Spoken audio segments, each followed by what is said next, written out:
Media वाले कह रहे थे मोदी जी ने 400 पार का नारा दिया।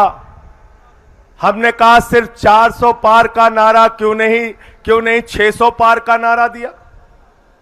भाजपा वाले 600 पार का भी नारा दे सकते हैं। भाजपा वाला कह सकते हैं कुछ सीट पाकिस्तान से आएगी, कुछ बांग्लादेश से आएगी, कुछ श्रीलंका से आएगी, कुछ अफगानिस्तान से आएगी। तो 700 पार का भी नारा दे सकते हैं। क्या नारा दिया था दिल्ली में, गोपाल जी याद है आपको? 45 पार। कितना नारा दिया था बीजेपी वालों ने? कितना दिया था? आई कितनी? चलो भाई ये सब नहीं बोलूंगा। ये कह रहे हैं आई तड़ी पार। 8 सीट आई, 8 सीट, 8 सीट आई, 8 सीट। बंगाल में कितना नारा दिया था? 200 पार। कितना नारा दिया था? 200 पार। कितना नारा दिया था? आई कितनी? 1/4। 50-55 सीट आई। हरियाणा में कितना नारा दिया था? कितना नारा दिया था? 75 पार। आई कितनी? 40 सीट।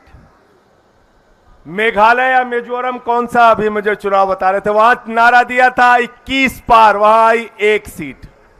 कितनी आई? 1 सीट। जब 21 पार का नारा देते हो आती है 21, 1।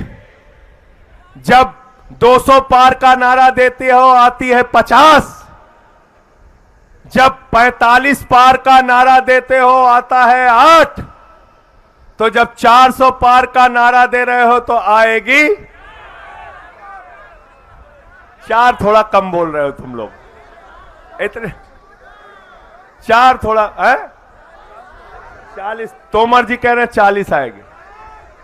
40 मान लें।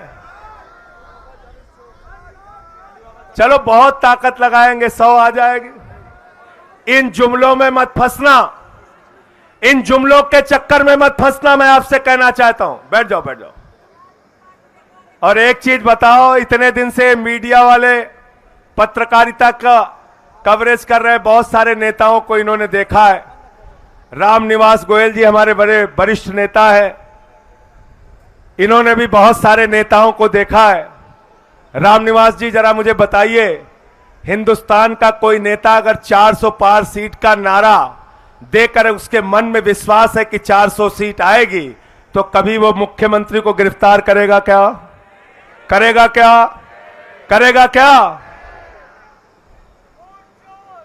कभी वो कांग्रेस पार्टी का खाता सीज करेगा क्या? कभी वो झारखंड के मुख्यमंत्री को गिरफ्तार करेगा क्या?